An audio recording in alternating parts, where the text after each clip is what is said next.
que je profite qu'on m'a prêté des Predator de la marque Haldeton pour essayer de faire une petite présentation. On va commencer par le PDL.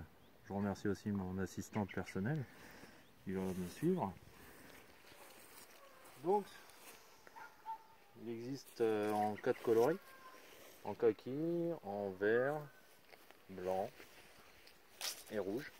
Pour simplifier, les termes exacts je les connais pas. Donc sur le PDL, comme sur le Minn Kota évidemment, ils ont une trappe à l'avant. Sur le PDL, il y a la petite sacoche qui va bien pour mettre la batterie du sondeur. Donc un coffre très spacieux, avec une fermeture ultra simple. La version comme vous la voyez là, c'est la version sans option comme elle est vendue de base. Donc il n'y a rien à racheter, c'est un kayak vendu prêt à l'emploi.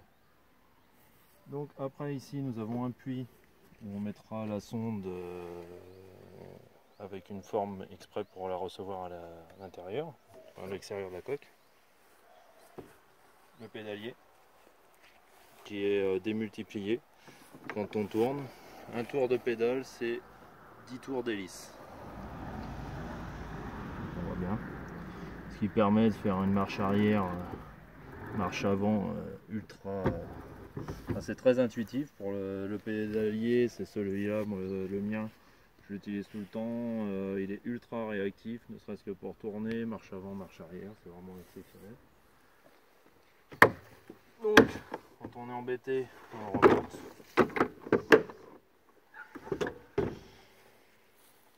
On a une boîte étanche dedans, qui est bien pratique pour mettre le téléphone, clé, etc.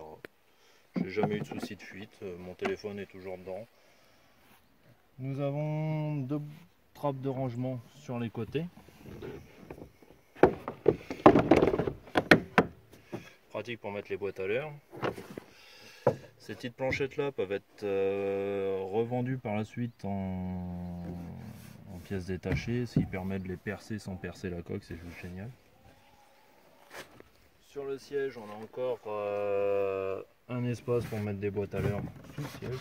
On peut en mettre, moi personnellement j'en glisse aussi en dessous. Enfin, je suis un collectionneur dans l'âme des leurres, donc j'en ai un maximum. Pour mettre le petit gouvernail à l'eau, vous pouvez vous passer de l'autre côté s'il vous plaît. On a cette petite manette là, qui est très simple. On tourne le droite-gauche avec cette manette. Alors évidemment quand on est sur l'eau, si on laisse le gouvernail en l'air, ça ne va pas forcément fonctionner, il faut quand même le mettre en bas. Mais le droite-gauche fonctionne quand même. On arrive sur des hauts fonds, hop. On le remet à sa place, tout va bien. Pour le transport, la petite sécurité pour éviter que ça se relève. Sur le siège ici, on a encore de l'espace de rangement. En dessous, on a encore une trappe pour y mettre un fourre-tout. Pour ceux qui aiment bien mettre du bazar, il y a vraiment de la place partout. Ici, moi je conseille de mettre un petit sac étanche pour éviter que ça se balade dans toute la coque. On a 2 porte-cannes déjà intégrées. Encore des platines en PVC rigides qui permettent de faire des percements et puis, voilà, de mettre tout un tas de bordel.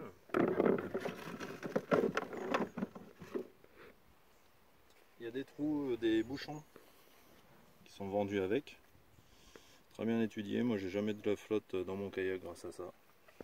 Contrairement à des marques concurrentes où leurs bouchons, je ne citerai pas de marque, mais ceux qui me connaissent, j'avais mon ancien kayak, mes bouchons me faisaient toujours rentrer de la flotte dedans. Là ils se positionnent tout simplement. Il se retire tout aussi simple. Qu'est-ce que je peux avoir oublié?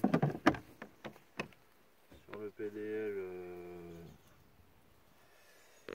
coque garantie à vie pour son premier utilisateur.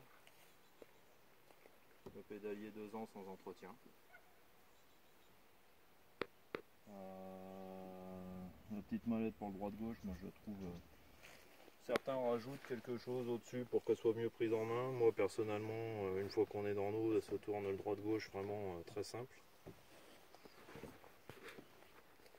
En dessous,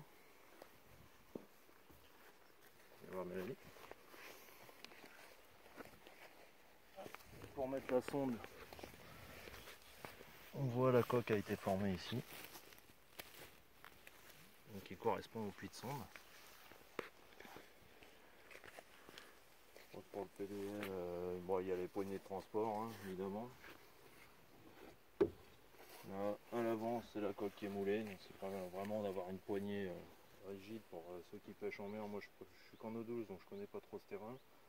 Je sais que pour eux c'est important. Donc une bonne poignée à l'avant, bonne poignée à l'arrière, pareil.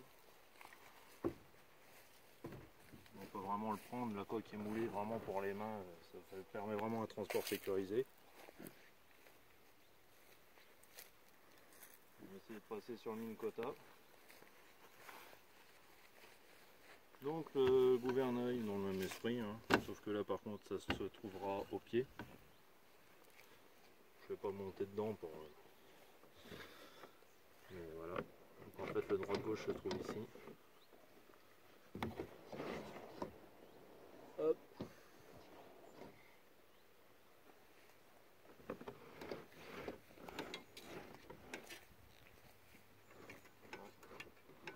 Voilà, donc on fait le droit-gauche au pied sur le mine quota. Et on essaie de le remettre à peu près droit. C'est plus pratique quand on est dedans, voilà, ça évite de viser à côté comme un con.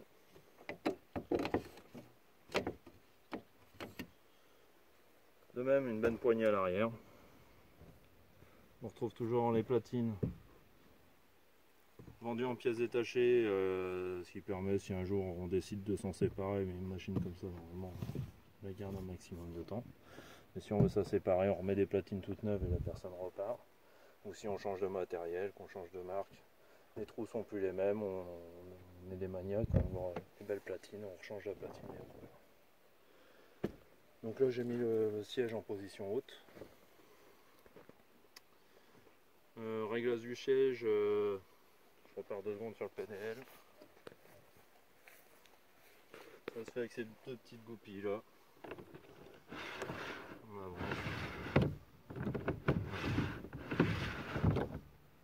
Tout simple. On peut mettre des sangles derrière. Alors là, ça devient un peu plus galère pour faire un réglage de siège, mais ça permet de sécuriser le siège et éviter que ça soulève.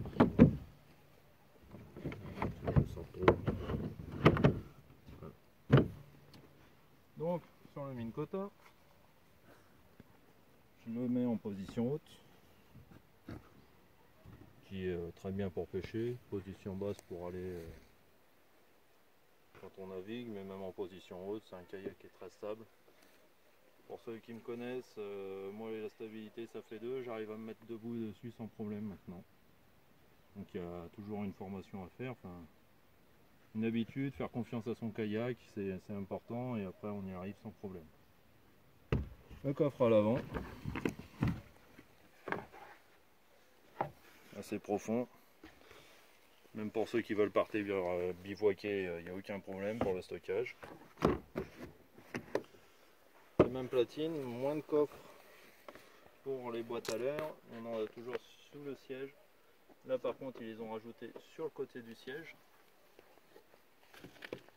Ah, c'est fixé, je peux pas. Je vais faire un petit zoom sur le côté du siège pour qu'on voit bien. C'est une petite importance.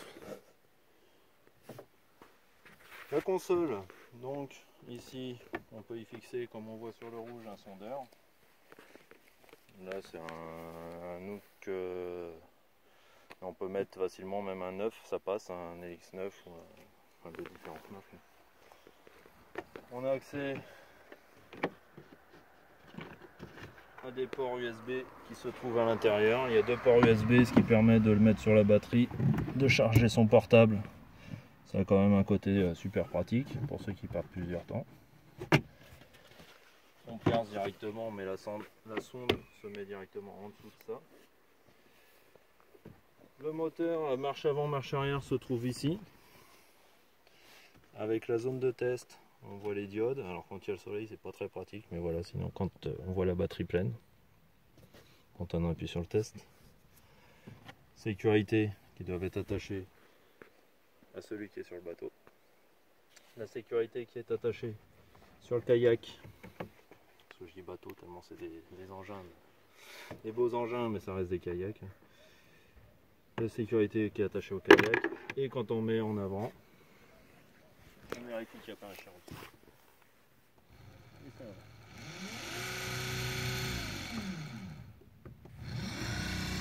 Marche avant, marche arrière. Super confort.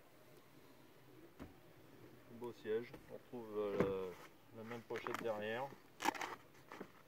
Les bouchons autorisés.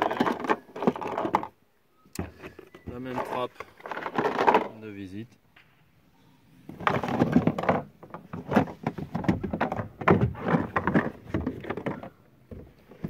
Deux supports cannes, les platines à percer, petit cordage de sécurité qui va bien.